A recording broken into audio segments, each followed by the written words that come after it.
Welcome to Amarish Mondol tutorial channel class 8 এর third summative exam বা final তার সায়েন্সের বা পরিবেশ ও বিজ্ঞানের দেখো 8 নম্বর স্কুল গঙ্গারামপুর হাই স্কুলের উত্তর আপলোড করে দেখাচ্ছি।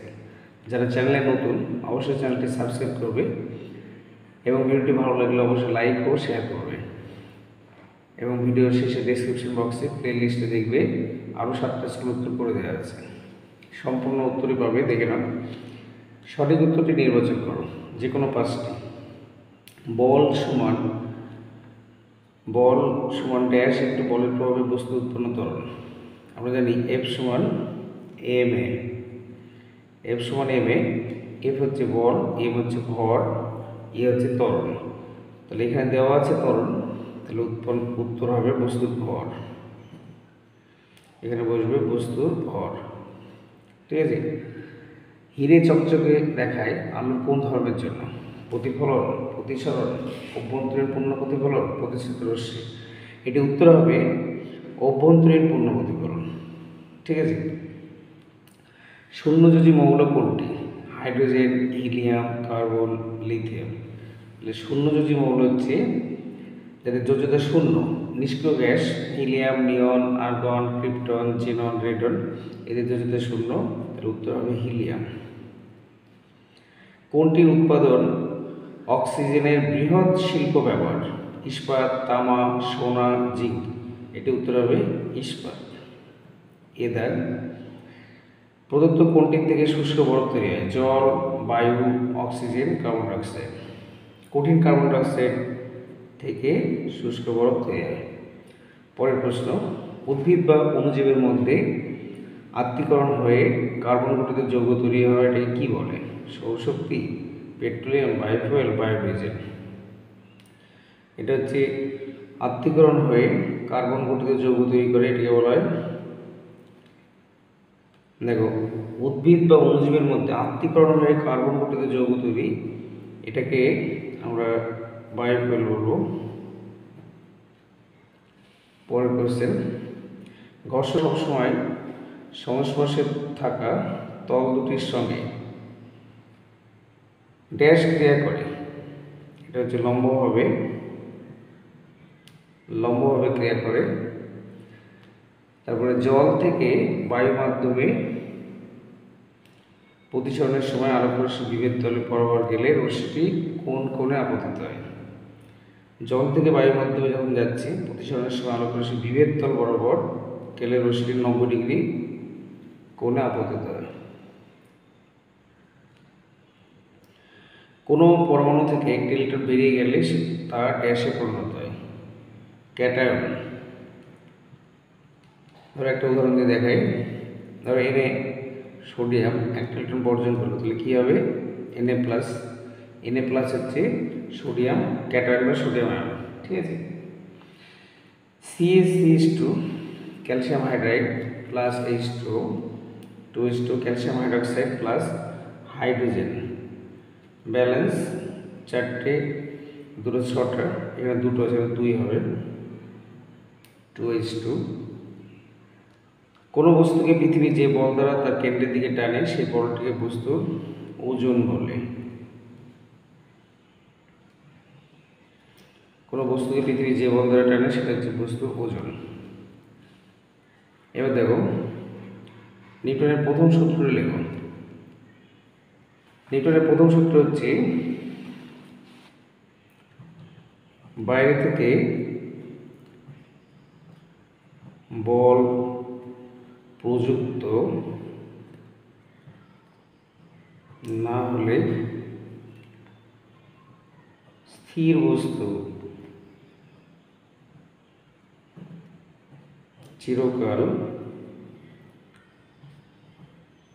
স্থির থাকবে,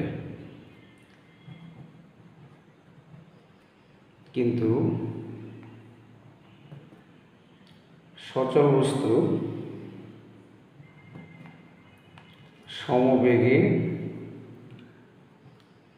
সরলরেখা বরাবর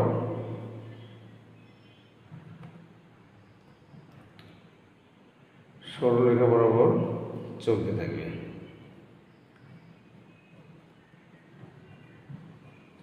আরেকবার বলছি, বাইরে থেকে বল প্রযুক্ত না হলে স্থির বস্তু চিরকাল স্থির থাকবে এবং সচল বস্তু বা কিন্তু না করে এবং লিখে, এবং সচল বস্তু চিরকাল সমবেগে সরলরেখা বরাবর চলতে থাকবে। ঠিক আছে, পরের কোশ্চেন দেখো,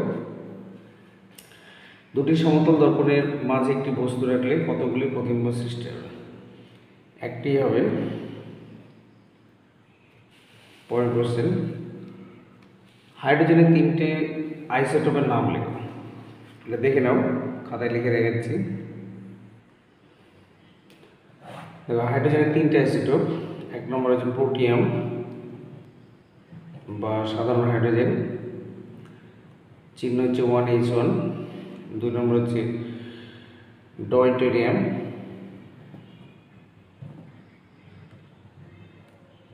1H2। আর 3 নম্বর হচ্ছে ট্রিশিয়াম,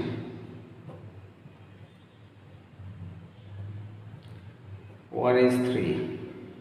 হাইড্রোজেনের 3টে আইসোটোপ, প্রোটিয়াম, ডয়টেরিয়াম, ট্রিশিয়াম। ঠিক আছে,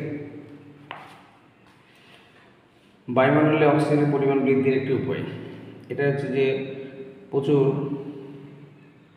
গাছ লাগাতে হবে, বৃক্ষরোপণ করতে হবে, গাছ লাগাতে হবে, আর উদ্ভিদ বা বন কাটা বন্ধ করতে হবে, যেটা খুব প্রয়োজন সেটাই কাটতে হবে। পরের কোশ্চেন, স্ট্যালাকটাইট এবং স্ট্যালাগমাইট এটা দেখে নাও। দেখো, বলছে যে চুনাপাথরের গুহায় ক্যালসিয়াম কার্বনেট দিয়ে তৈরি স্ট্যালাকটাইট এবং স্ট্যালাগমাইটের এই যে ছবি দেখতে পাচ্ছ, এই ছবিটায় আমি একবার বোরা কেভ গিয়েছিলাম, ভাইজ্যাক থেকে পাশে বোরা কেভ গুহা, সেখানে এগুলো দেখেছিলাম। বলছে উপর থেকে ঝুলন্ত স্তম্ভগুলোকে স্ট্যালাকটাইট, এই যে উপর থেকে ঝুলে আসছে ক্যালসিয়াম কার্বনেট তৈরি, আর নিচ থেকে ওঠা স্তম্ভগুলোকে বলে স্ট্যালাগমাইট। ঠিক আছে, স্ট্যালাকটাইট এবং স্ট্যালাগমাইট এখান থেকে লিখে দেবে।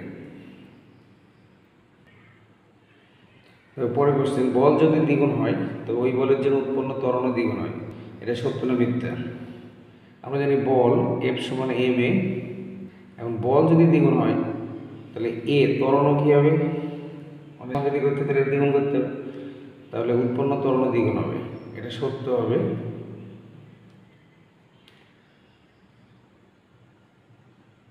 এবার বলেছি ক্যামেরায় ছবি তোলার অসদ্যোগ্য করতে, এটা হবে মিথ্যা।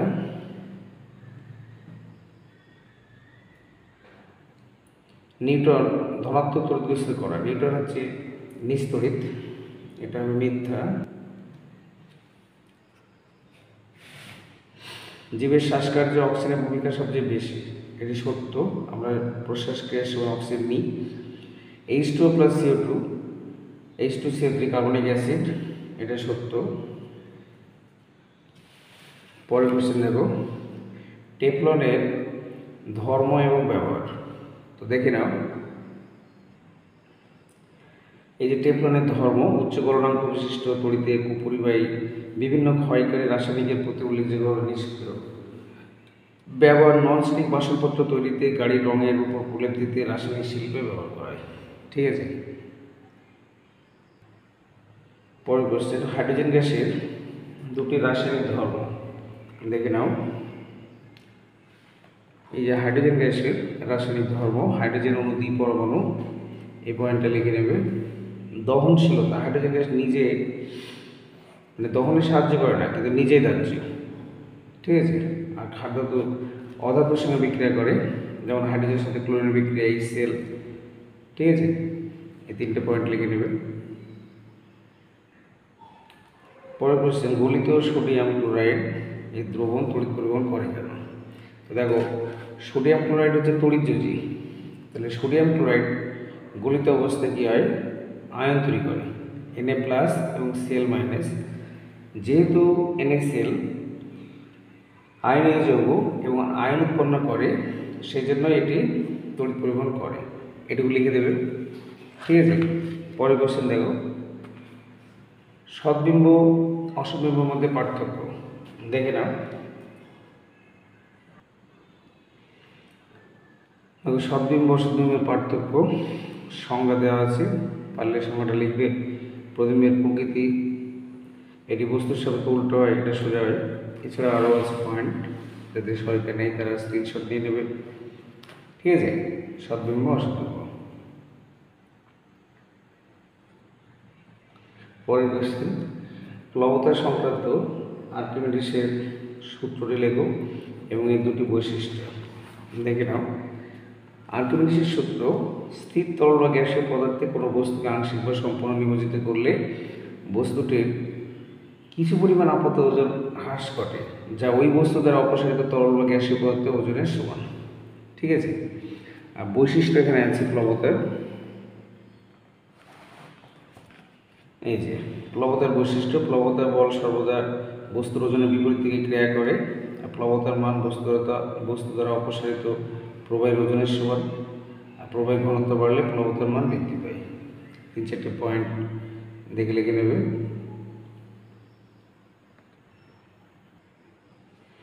দেখো পরের প্রশ্ন, নিউটনের দ্বিতীয় গতিসূত্র সমীকরণ সহ লিখো। নিউটনের দ্বিতীয় গতিসূত্র হচ্ছে যে কোনো বস্তুর ভরবেগের পরিবর্তনের হার বস্তুটির উপর প্রযুক্ত বলের সমানুপাতিক এবং বল যেদিকে প্রযুক্ত হয় ভরবেগের পরিবর্তন সেই দিকেই ঘটে। আরেকবার বলছি, কোনো বস্তুর ভরবেগের পরিবর্তনের হার বস্তুটির উপর প্রযুক্ত বলের সমানুপাতিক এবং বল যেদিকে প্রযুক্ত হয় ভরবেগের পরিবর্তন সেই দিকেই ঘটে। তাহলে ঘনত্ব বলতে কী বোঝায়? ঘনত্বটা আমি লিখে দিচ্ছি ছোট। ঘনত্ব হচ্ছে একক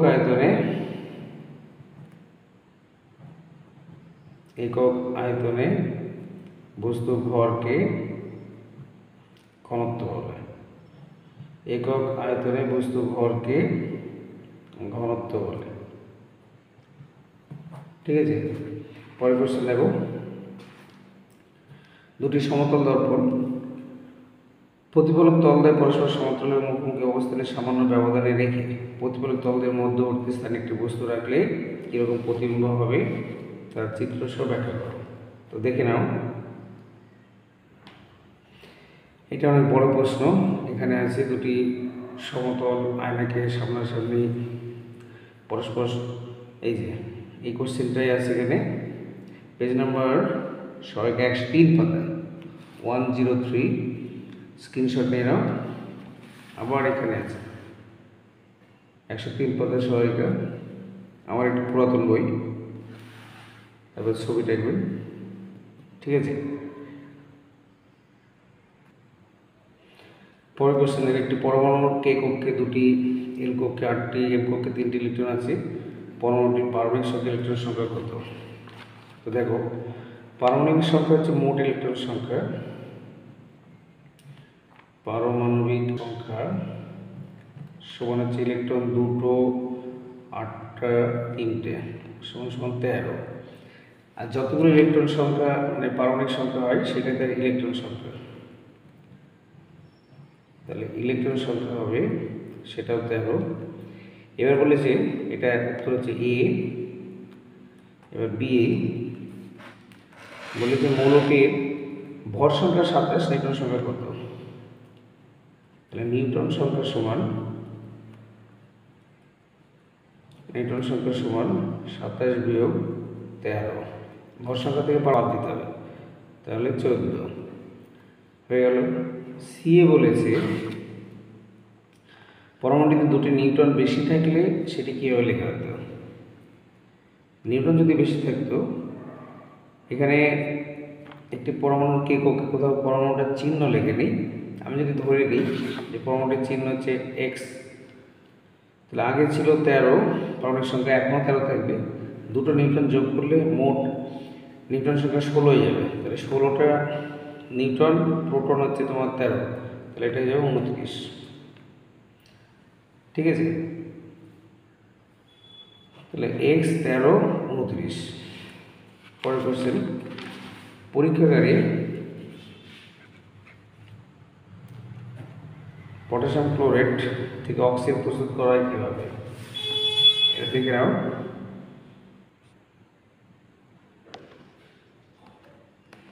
পরীক্ষাগারে পটাশিয়াম ক্লোরাইড থেকে অক্সিজেন প্রস্তুতি। এখানে অনুঘটক লাগে ম্যাঙ্গানিজ ডাইঅক্সাইড, প্রয়োজনীয় রাসায়নিক দ্রব্য হচ্ছে পটাশিয়াম ক্লোরাইড। আর এই বিক্রিয়াটা লিখে দেবে 2KClO3 প্লাস MnO2 সমান 2KCl plus 3O2 plus MnO2। ঠিক আছে, এটা নিচে লিখে দিই 230 ডিগ্রি সেলসিয়াস। পরের কোশ্চেন দেখো, এই গ্রাফাইট এবং হীরের গঠন ও ভৌতিক তুলনা করো। প্রজেক্টটায় এখানে দেওয়া আছে গ্রাফাইট এবং হীরের গঠন ও ভৌতিক তুলনা, পেজ 138। এখান থেকে একটু দেখে নাও। এবং এই পাশে কিছুটা আছে, গ্রাফাইট হচ্ছে ষড়ভুজাকার, হীরক হচ্ছে চতুস্তলাকার। এখানে আরও পয়েন্ট আছে, এখান থেকে কিছুটা লিখে নেবে। ঠিক আছে, পরের কোশ্চেন দেখো, জিঙ্ক এবং অ্যালুমিনিয়াম প্রভৃতি ধাতুর সঙ্গে গাঢ় কাস্টিক সোডা দ্রবণের বিক্রিয়ায় কোন গ্যাস উৎপন্ন হয়? উত্তর হবে হাইড্রোজেন গ্যাস। তাপন মূল্য কি? তাপন মূল্য হচ্ছে যে 1 কেজি ভরের গ্যাসীয় জ্বালানিকে দহন ঘটালে যে পরিমাণ তাপশক্তি উৎপন্ন হয় তাকে তাপন মূল্য বলে। 1 কেজি ভরের গ্যাসীয় জ্বালানিকে দহন ঘটালে যে পরিমাণ তাপশক্তি উৎপন্ন হয় তাকে তাপন মূল্য বলে। মৌলিক অণুর পরিকল্পনা কে করেন? এটা হচ্ছে অ্যামেলিও অ্যাভোগাড্রো বা শুধু অ্যাভোগাড্রো। মরুভূমিতে মরিচিকা কীভাবে গঠিত হয় এটা দেখে নাও।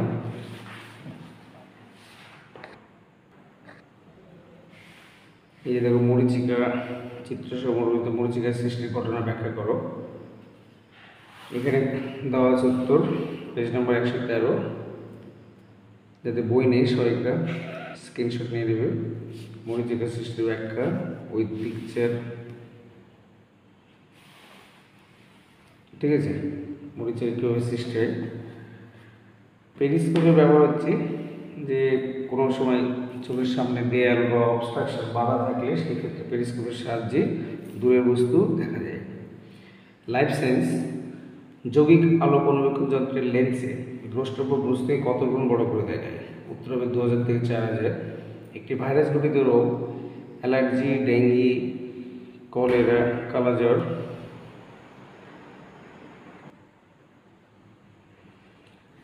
একটি ভাইরাস ঘটিত রোগ, এটা হবে ডেঙ্গি। আপদকালীন হরমোন, এটা হচ্ছে অ্যাড্রিনালিন। মানুষের ভয়, দুঃখ, কান্না, ক্রোধ ইত্যাদিতে তখন আপদকালীন হরমোন হিসাবে নির্গত হয় অ্যাড্রিনালিন। বনের মাটি এবং গাছের পাতা বৃষ্টিপাতে কত অংশ শুষে নেয়? 20, 30, 40, 50। আদা ও হলুদের উদ্ভিদে কোন অংশ মশলা হিসেবে ব্যবহৃত হয়? এটা হচ্ছে গ্রন্থিকাণ্ড। শূন্যস্থান, খুব শুকনো ও ঠান্ডা পরিবেশে বসবাসকারী প্রাণীদের কোষে কী ধরনের প্রোটিন থাকে? এটা হবে অ্যান্টিফ্রিজ।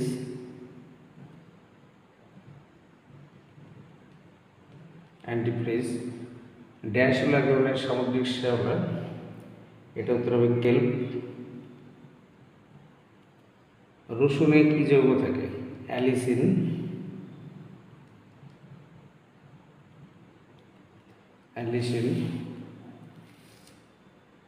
নানা উষ্ণ প্রস্রবণের জলে বা গভীর সমুদ্রে গরম জল বেরোবার উৎসের কাছাকাছি কোন ব্যাকটেরিয়া থাকে? এটা উত্তর হবে থার্মোফিলিক। ড্যাশ হলো শুক্রাশয়ের দিকে ঘুরিত একটি হরমোন, টেস্টোস্টেরন।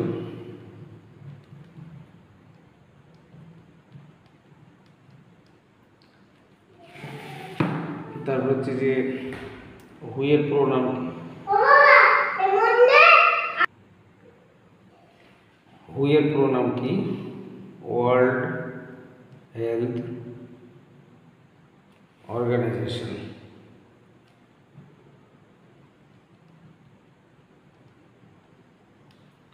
ক্যানোপি কি?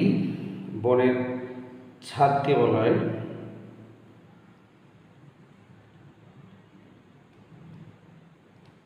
বনের ছাদকে ক্যানোপি বলে। পরের কোশ্চেন, নাইট্রিফিকেশন কাকে বলে?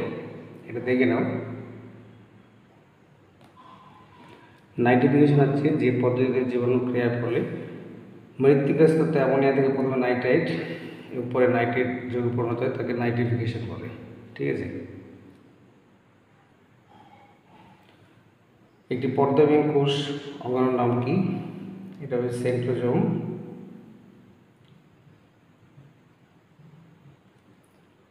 পরের কোশ্চেন,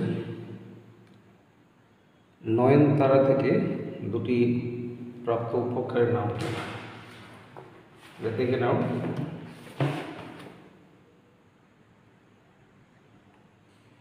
একটা হচ্ছে ভিন ক্রিস্টেল আর একটা হচ্ছে ভিন ব্লাস্টেল। ঠিক আছে, ভিন ক্রিস্টেল এবং ভিন ব্লাস্টেল। তারপরে সত্য মিথ্যা। বিশ্ব স্বাস্থ্য সংস্থা হিসেবে মতো পৃথিবীর প্রায় 80% মানুষ তাদের প্রাথমিক চিকিৎসার জন্য নির্ভর করে চিরাচরিত ঔষধের উপর। এটা সত্য। প্রথমটা হবে সত্য। তারপরে প্রশ্ন দেখো, আম গাছের শ্বাসমূল দেখা যায়, এটা হবে সুন্দরী, কিন্তু দেওয়া আছে এটা মিথ্যা। মানুষের রক্তে জীবাণুকে মেরে ফেলার জন্য শ্বেত রক্তকণিকা থাকে, সত্য। ছত্রাকের দেহে সুতোর মতো অংশের নাম হাইফি, এটাও সত্য। ইনসুলিন হরমোনের বেশি ক্ষরণে থাইরয়েড গ্রন্থি ফুলে যায়, এটা মিথ্যা। পরের প্রশ্ন, ভাজক কলা এবং স্থায়ী কলার মধ্যে তোমার পার্থক্য লেখো। এটা দেখে নাও।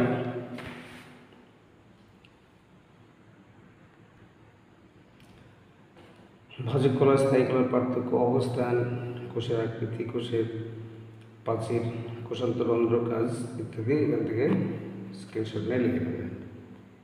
পরের প্রশ্ন, অ্যান্টিবায়োটিক কাকে বলে? উদাহরণ দাও। অ্যান্টিবায়োটিক কাকে বলে উদাহরণ দাও। দেখবে